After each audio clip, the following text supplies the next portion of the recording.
Hi, I'm Maxine and this is Dianne Case. We're mother and daughter, and we both grew up, we spent large parts of our lives in Wynberg, and we're both writers.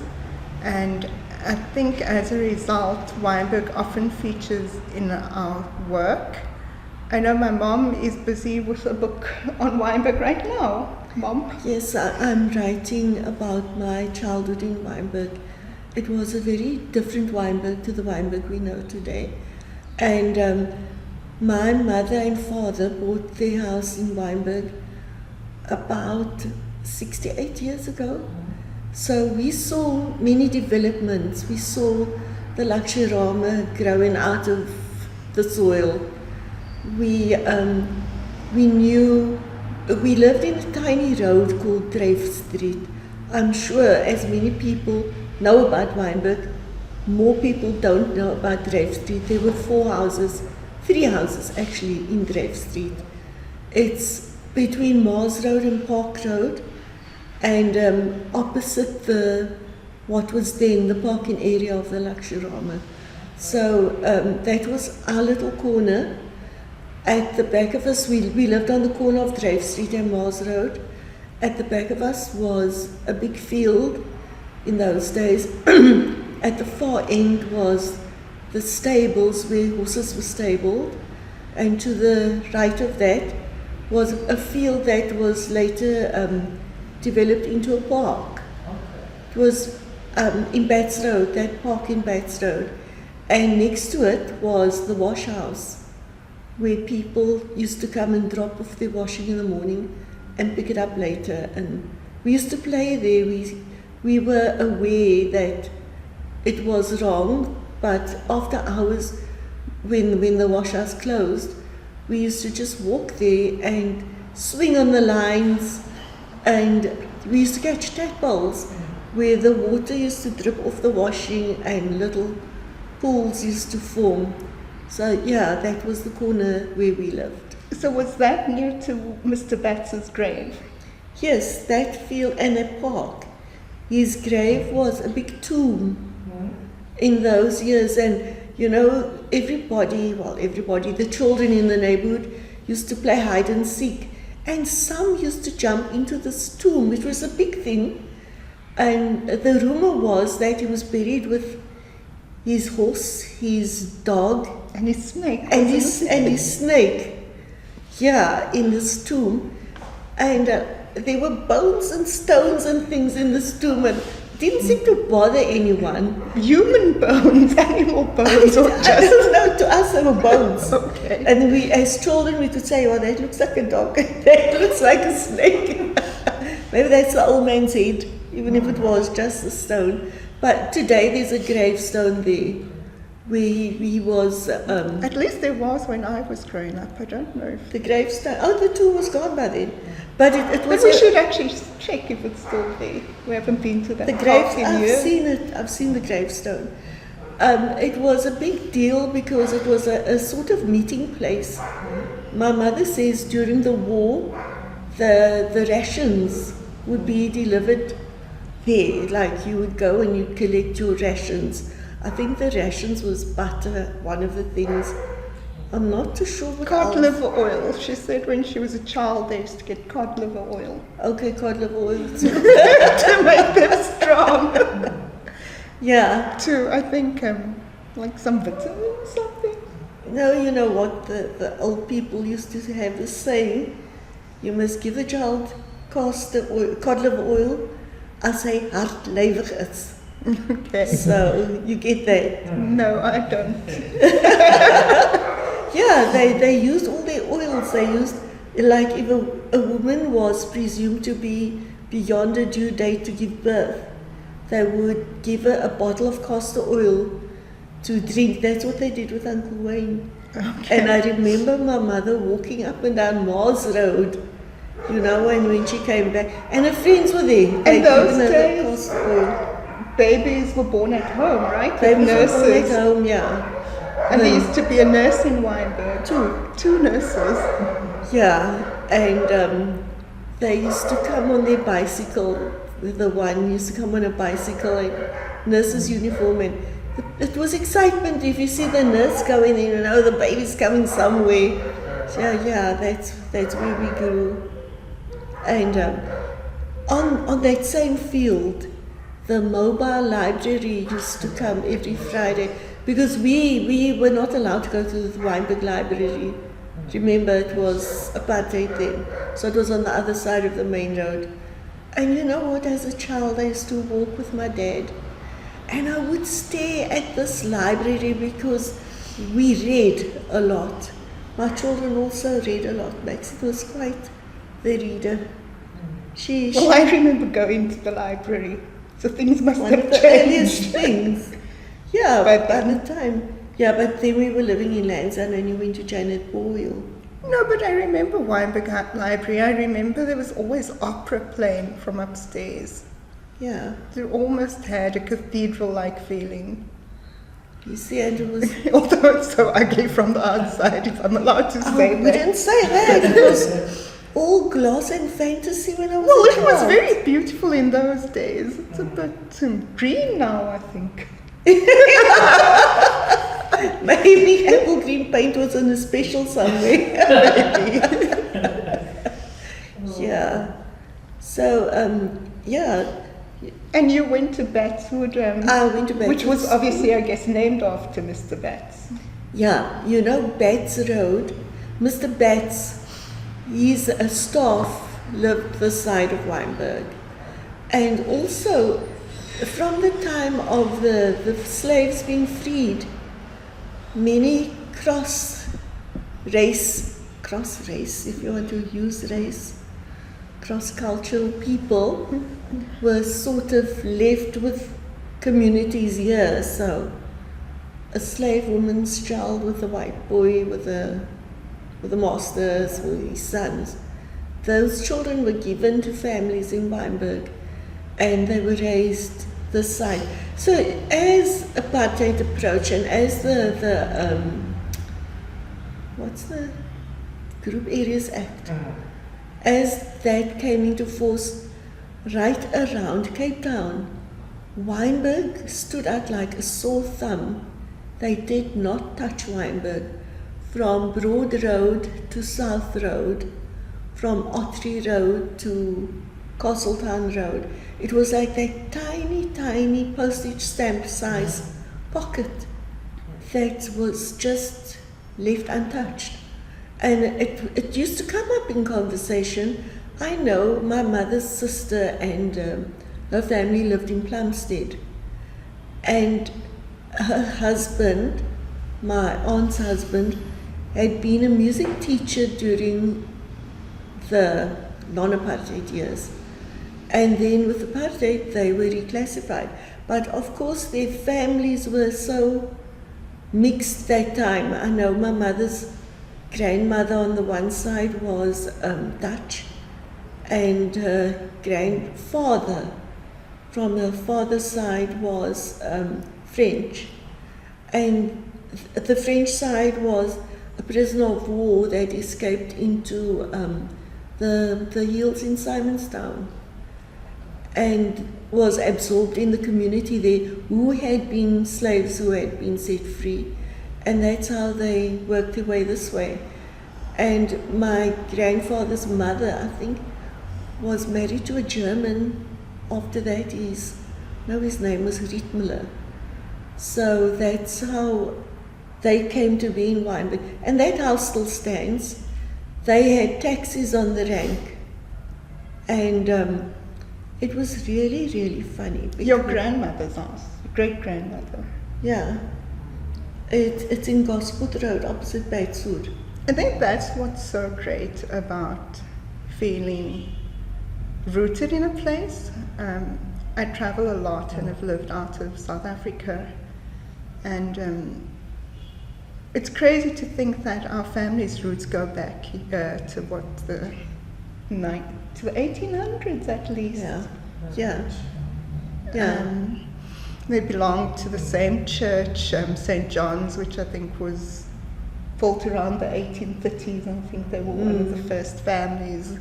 Family graves still exist.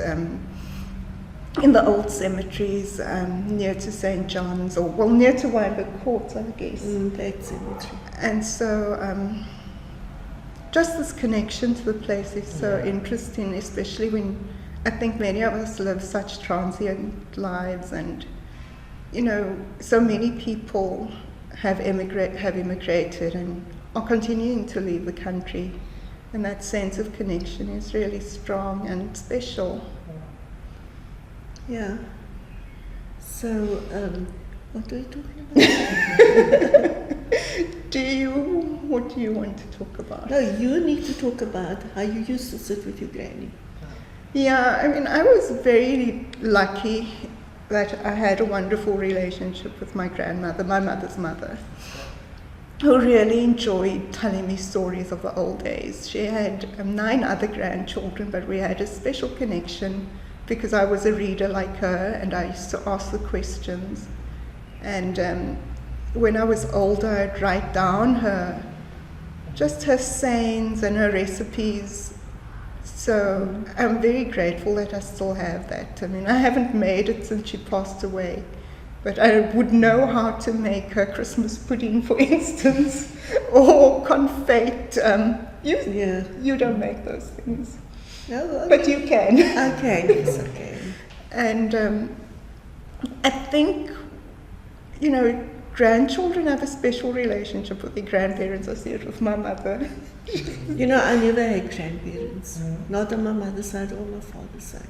So I didn't have that comfort because I saw that with my children and my mother. So, you know, just having that connection to a previous generation. And she didn't grow up in Wynberg, but she would tell us the stories. And of her grandfather, the wood merchant, her customers in Wynberg. I mean, there's some really macabre stories as well, like was it her grandfather who got run over by a train? Yeah, the French guy. He died on the railway line. Of course, that time it was just open rail and crossing there. Some people had the cheek to say he was drunk. That's so rude. But you know, the weird thing is, I think it was quite common that people would just get knocked over by a train, driven over by a train. Oh, I thought you were saying that they would get drunk. Maybe in your family. No. Yeah. Talking about drunk, I don't know if you want to share the story about. So my mom is largely a teetotaler, and I'm a teetotaler, but she really knew the bars of Wynberg back in the day very well. Yeah. You see, obviously, if you look at me, you can see there's something Indian there. In fact, there's a lot of Indian there. So we had this problem when my parents got married. You know, Indians were not allowed to be in the Cape. Oh, they were limited, I think, to 2 areas. I know when my daddy travelled, he was here illegally because he couldn't buy the house in Wynberg, so he had to get himself a coloured identity card. And then they bought that house. But we were a peculiarity because we were different. Most people were devout Muslim or devout Christian. No, not like that. We were non-religious, but because my dad was Hindu, his origins are in Hinduism. And he looked different and we all looked different.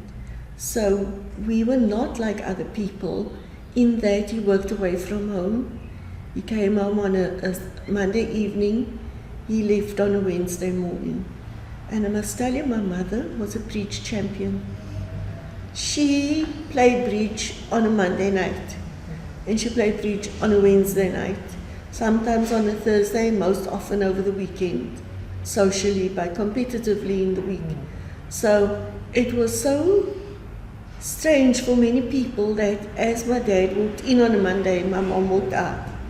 But then I would sit with him and my siblings would sit with him, and we would play rummy for 5 cents, and he would win all our money. He'd first give us the money, win all our money and give it back to us. Anyway, where we lived, it was like people who were hidden, you know, who weren't actually qualified to be, what was it then? There was the Cape Coloured and the so-called coloured. Other coloured. Other coloured. So behind us was a definitely Afrikaans man, and his wife was less than white. She's probably a mixture. But those people were hidden all over Wynberg, and I think that many in government, in the nationalist government, like we were related to my mother's sister's husband, who was in the Nationalist Party and campaigned for them. But because they had so many, this is just my assumption, so many people in the bloodline who lived in Wynberg, Wynberg was untouched. I don't say it is, I say I assume that. You speculate. Yeah, I speculate that. Yeah, so, yeah. Back to the bars. Oh, so I told you my mother's family owned taxis. Yes. So, Sedan taxis. yeah, in those days. So, at Wynberg Taxi Rank. So my dad, you know what, he was an older father. And he really thought the sun shone out of my eyes and my hair and everything. So he used to come and fetch me when I was at school in Sub A. He would wait for the school to come out, he alone. And then he would fetch me. If it was school holidays, we would go from home. And we would stop at Joe's Cafe, which was next to the terminus up at Witteboemer. The top of Park Road where it gets to the main road was this terminus of cobblestones that the buses used to turn around there and go back. So right next to the terminus was a fish shop, Joe's Cafe. So he would buy me a packet of hot chips, and we would go and sit there on the corner of Constantia Road. I'm not sure what it was called. I think it was the Wynberg Hotel. Then he would go into the bar and have a couple of, I don't even say beers because he drank cane. He'd have a few drinks, and I would sit on the step there and eat my hot chips. And when it was done, I would stand in the doorway and shout, "Daddy, come, I'm finished." Then we would move along, and the next stop would be the Kogels Hotel. But along the way, we would look into the shops, and he loved buying presents for everyone. Lovely, he'll buy it for somebody. And so we would be laden with parcels as we moved along. He'd be walking a little bit from side to side and I'd be holding his hand. And there at the Kogels, opposite was Sunrise Bakery. They made the most delicious ice cream. Homemade ice cream. I'm sure all people had homemade ice creams there. These shops, because I've never tasted that kind of ice cream again. And it was quite a landmark, because on Sunday nights, everyone queued there for fresh rolls, because there were no pre-deliveries over the weekend, you know, for work and for school. So he'd buy my ice cream there, and then he'd go and have his next couple of shots there at the bar. And when my ice cream was finished, I would call him again. And he would come, and then we'd move along again, walk past all the shops, greet all the ladies in the shops. And I felt so proud of him, like, gosh, everybody knows this man and he's so popular. And then we go to the next one, which was, I think it was called the Railway Hotel, near to Ackermans, where Ackermans was that time. And there he would buy me, there was a bakery that time called Cardi's. And he would buy me a whole apple baked in a pastry case with glazed icing on top. And I'd sit there, and I mean, I'm really stuffed, but I would eat it. And then when he's finished there, I'll call him again. And then we would walk down Station Road to the Royal Hotel. And that was our last stop, because by then we were both finished and we had too many parcels. But he would go in there and I would probably be messing with the chocolate or whatever else he brought me there. And then he would come. But then his legs struggled to get to the ground and the parcels. And there was this one taxi driver who loved seeing him. He had a very straight, miserable face, this man. But he knew this was a good deal. So he'd help my dad into the taxi, help me in, and of course my daddy was more holding on with his hands. And then he would take us home. So the first thing he did this thing, they had this thing on the dashboard. And it was go to 2 and 6. So that was the fare, 2 and 6. And then we would get to our house. But this man, the taxi driver in his white coat with his thing on it, he was in a frantic rush to get all the parcels out and to get my daddy out, because my daddy paid with £1, which was then about R2, and the fare was 25 cents. And my daddy would say, keep the change. But my mother, when my mother heard the taxi, she would send my little brother to tell this man, my mommy asked for the change. And he used to get so cross. And then I found out afterwards, he was actually her cousin, the taxi driver. Yeah, because his father and my mother's father were brothers. So, but obviously he was white, you know. So I had to keep that racial distance. It was really a scream. And my daddy couldn't care. And the money used to fall out of his pocket as he used to get up. And this man used to hurry and just carry the parcels over the gate. Yeah, like my dad was the last to have to carry it. Yeah, they were such lovely days. Really, the most beautiful days. You know, so innocent and so sweet. And I didn't even understand how people used to ask, does your daddy drink? Now, what do you know about that? Drink water, Coke. Yes, of course he drinks. We all drink. You all drink? Yeah. Oh, mad days. Maxine, you met my dad when you were a baby. He met you. Yeah. But he was a special person. He didn't ever raise his voice or shout or, well, I suppose he's into background, Hindi. Yeah, come in, let's talk about the bad stuff. The things you did with your mom. Well, The books, the people you hated. I don't think that's really about Wynberg. So It's not about Wynberg, but it comes out of that I'll library. talk. Well, Yeah. my first book was about growing up during the state of emergency in the 1980s.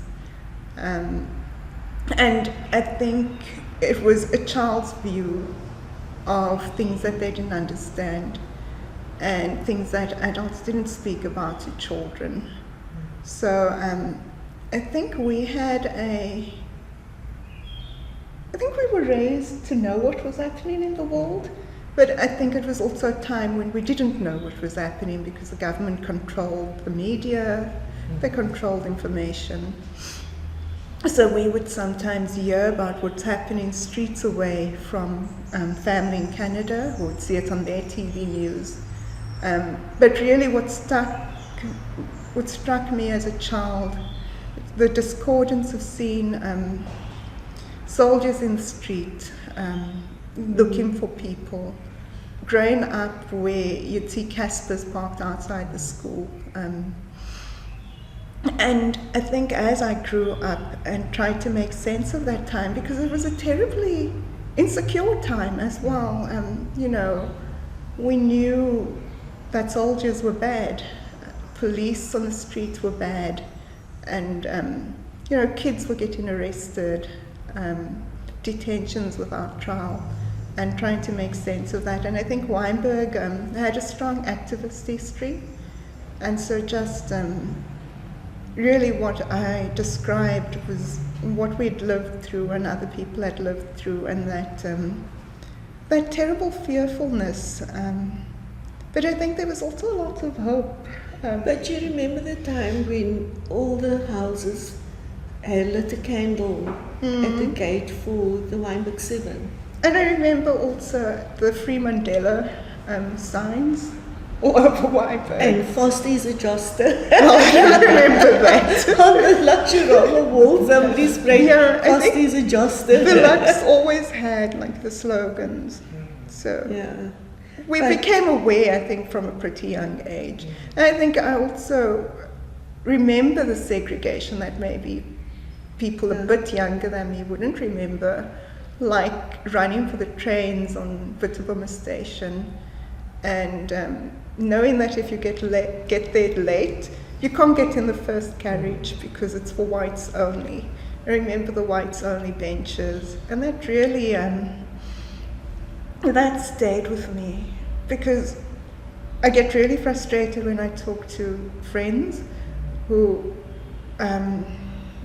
didn't have those restrictions, and they say really blithely, oh, you know, we didn't know apartheid existed, or we didn't know it was so bad.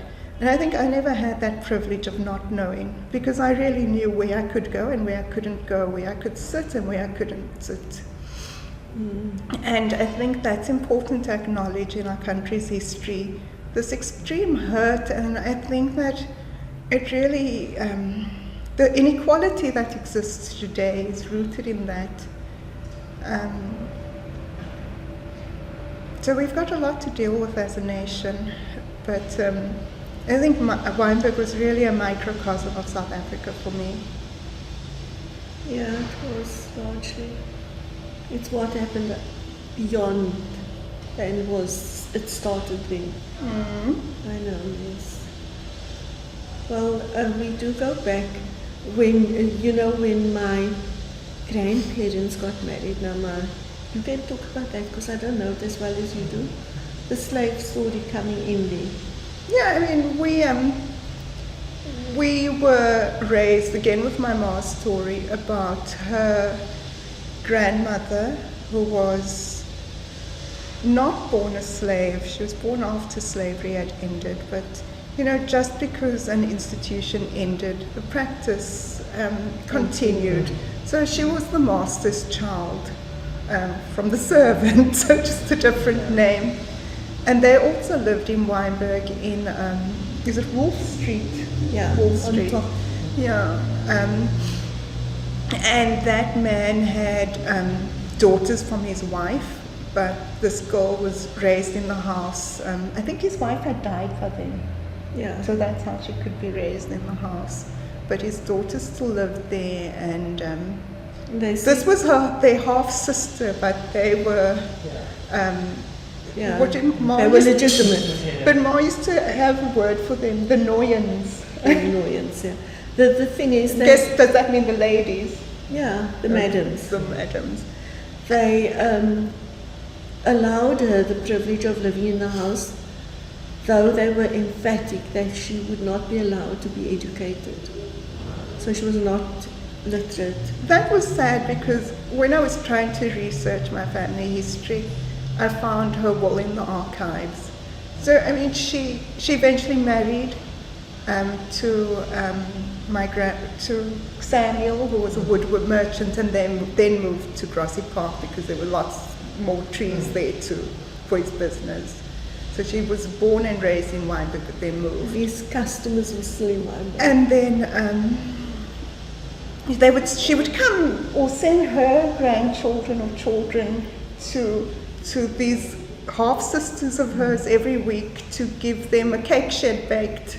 And I thought that's also so sad. Was an orange cake, she said. You know that? Yeah, she said they wanted an orange cake. That this connection to family that's not family, and people would treat you probably not very well, but possibly there was affection on both sides. I mean, maybe there was, but they might have been indoctrinated as well.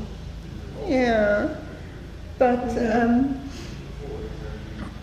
And Ma used to also speak about how that man had left her money, and she used to collect money from the post office every week or every month. Every month. From some legacy, and then of course that post office burned down and there was no record. Was that the post office in Plumstead? I think. Yeah, it was Constantine. The thing is that because of apartheid, so also you can imagine how the division came, because there were white children and there were children who were not as white. Like in my mother's family, my mother married my father, so definitely she was not white, but her siblings were, you know, and the same with her mother's family. They were all not reclassified, some of them just changed their names. And some moved to what was then Rhodesia. Yeah, and did well there. And many of them, they denied where they came from. So there was this yellowwood Bible with the will in it, 4 mega millions in a bank in Holland, that the one destroyed because it listed the family line, and there were these slave mothers also in there. So they in order to protect their children, they'd rather say no to the money but yes to the white, you know. It was sad.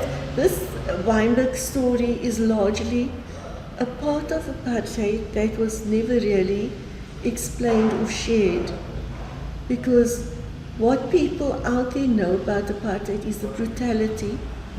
They don't know the bottom line. The pettiness as well. Yeah, that really, you know, my mother was... The divided families.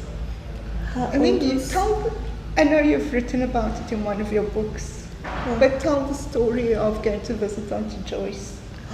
That was so funny.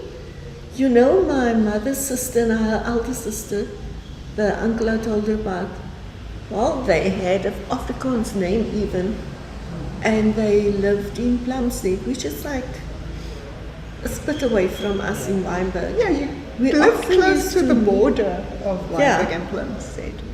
Yeah, because we more Verdorme than Wynberg. So we used to sometimes meet in the supermarket. The first Checkers had opened in Southfield. Oh, you know, they were identical, except my aunt had this red hair and blue eyes. I'm short side of the bottle. Not arguing. Nasty. And they used to be so happy to see each other. Well, they were sisters. And they used to chat and hug and all that. And as soon as someone came in the aisle, they would turn away from each other. And I used to marvel, because the noses are the same, you know, the features are the same. What are you trying to run away from? Anyway, when they bought the house in Wynberg, in Plumstead, before then they used to come and visit us. Then they bought the house in Plumstead, and she was so excited. She wanted my mother to come and see the house. And then my uncle came to fetch us, but it was midnight. And he had that car that you had to crank. I don't know if you remember that, with the running boards on the side. It was quite an occasion for us now to be, and at the dead of night, you know, for children. So anyway, we went there and he just, shh, you children must be quiet. So now we came to the top of the road, and he switched the engine off, and the car rolled quietly down, quietly, and don't bend the doors. Went into the house, and it's all dark. And then he lit a match, and you could look quickly and say, wait, I didn't see it. Shh. Okay, shh. It was all about being quiet. It was the funniest thing. But you know, my father was cross when I told him that we went in the dark and we had to be so quiet. He said, "You should never have taken my children, you know, in the first place, yeah." And he went off because like treating them to believe that they are less than. They are not less than. You know, those people are less than because they are ashamed of who they really are. So that was something, yeah. My dad was special, my mother was very cheeky. As I said, she was the champion, bridge champion. Went to a white hairdress. I'll tell you, under the subway. Yeah, those were strange years. But we had such fun. Oh, we had such fun. And my daddy's family came to visit us once, but then it was a little bit more relaxed.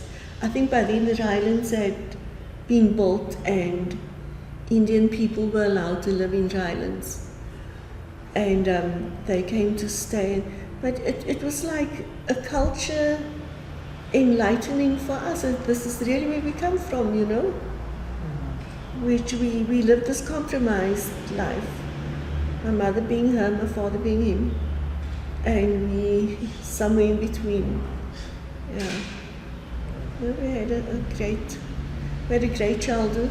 We had wonderful neighbors, mostly different people. Except for the one behind you. Yeah, we used to fight a lot with the one behind us because he used to say he was going to report us. And like, report us for what? Indian people are not allowed to live in Wynberg. That's what he was going to report us for. Is he the one who had a goat? Yeah, he was an Afrikaner. He shouldn't have been there either if we want to follow the rules. And he had his Afrikaner ways. He had a goat, he had a sheep, he had a pig. All in his little backyard. His poor dog. In his farm ways.